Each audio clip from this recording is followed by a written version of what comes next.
I learned long ago not to follow high-profile targets in my regular surveillance vehicles or any vehicle directly tied to me. Rental cars are a must, and even then, a good PI may be able to figure out who was renting that car on a specific day. Now, what other complicated case scenarios can you think of? Go down and tell me in the comments below. The first big thing to remember, folks, never, never, ever post your rates on your website. Along with that, never, ever hand out rate sheets or rate cards. And wait a second, here is a huge secret for you. Never, ever, ever even quote jobs like they're all identical. What I mean, if John Q. Public calls you today and inquires about conducting surveillance on his wife to see if she is cheating, and you quote a retainer of, let's say, $3,000 for 3 days of surveillance, don't assume in your mind that all infidelity cases get the same quote. For instance, if I am able to provide 3 days of surveillance over a period of time, let's say a week or two, then the surveillance in itself is a lot easier. But if the client or the case itself require 3 days in a row of surveillance, all starting at 4 o'clock in the afternoon, then there are more complexities to the case, to be sure.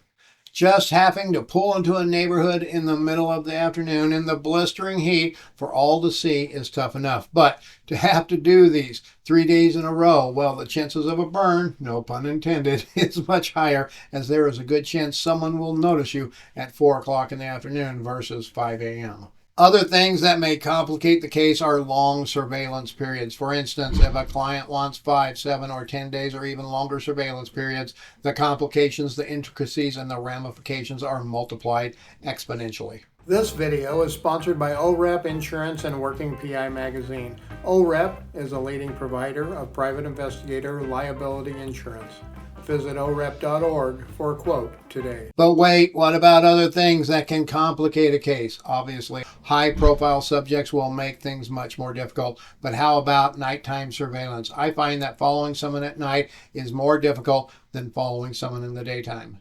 And if the subject is expected to go to public places like bars, nightclubs, sporting events, concerts, school events, man, those can really throw a wrench into the mix. And then there is the challenge if the subject may possibly be aware of surveillance. These things, folks, are exactly why I never treat any two cases as the same. And that starts with the initial discussions with the client. I get all of the info I can, ask all of the questions I can think of, and I customize not only a case plan for them, but a quote for them. Now, naturally, there are many that are similar. I might get 5 calls on infidelity cases, and they all end up with the same quote, save maybe some differences for mileage and travel time. But I go through the same exercise each and every time to make sure I get it right. So how do you charge for those high profile and more complicated cases, and how do you communicate that to the client? Well, first off, anyone who knows me can attest to this. When anyone asks me how much I charge, my first answer is as much as I can. Now, I say that tongue-in-cheek, but I am somewhat serious as well, folks. I am not out to cheat anyone out of money, but getting the most out of your services just makes plain good sense. If I go to the hardware store and I look at some widgets I might need, they will have widget 1, widget 2, and widget 3. They are all priced differently. Widget 1 may be the bargain basement one. Widget 2 is the one that's run-of-the-mill. And then there's widget 3, made out of all metal and has a lifetime guarantee. The same goes for your services, your clients with the high-profile cases, the long surveillance periods. Those difficult scenarios are not looking for the bargain basement widget. They want a professional out there that will get the job done correctly with the least number of complications in their life. If you price it like that simple surveillance, like a workers' comp type of case, and I know those can get very complicated too, but they tend to be more run-of-the-mill, standard, and every insurance company knows that burns and loss subjects are just part of the game. If you price it like those cases, then you will probably treat it more like those simpler cases, and then you run more risk of getting burned, losing your target, things just plain going wrong, and the client not understanding. If I have a workers' comp case and we get burned, the client understands. It doesn't mean they like it, but they know it happens. They also know they are paying at a widget number 1 level. They are paying for bargain basement work in mass with bulk pricing. But that high profile case, that client for sure does not want to burn. So as you're discussing the case with the client, you need to plan how to make sure you can do the best possible job. What widget 3s are at your disposal? Now, if all you got is widget 1s or widget 2s, you may be in over your head. If needed, go outside of the norm and look for the skills of higher qualified investigators and sub it out or refer it out. What I am saying is, if all you do is workers' comp, slip and fall, that type of surveillance, and a major sports figure's wife reaches out and wants you to follow him around and see if he is cheating, folks, you may well be in over your head in that case. I know for certain I would be over my head today trying to work it, but here's the big secret, folks. I know people who can do those kinds of jobs. All I have to do is price it right so I can make some money too. So how do you price it, you ask? Great question. My general rule is like this. I have my basic hourly fee we charge for certain types of investigation.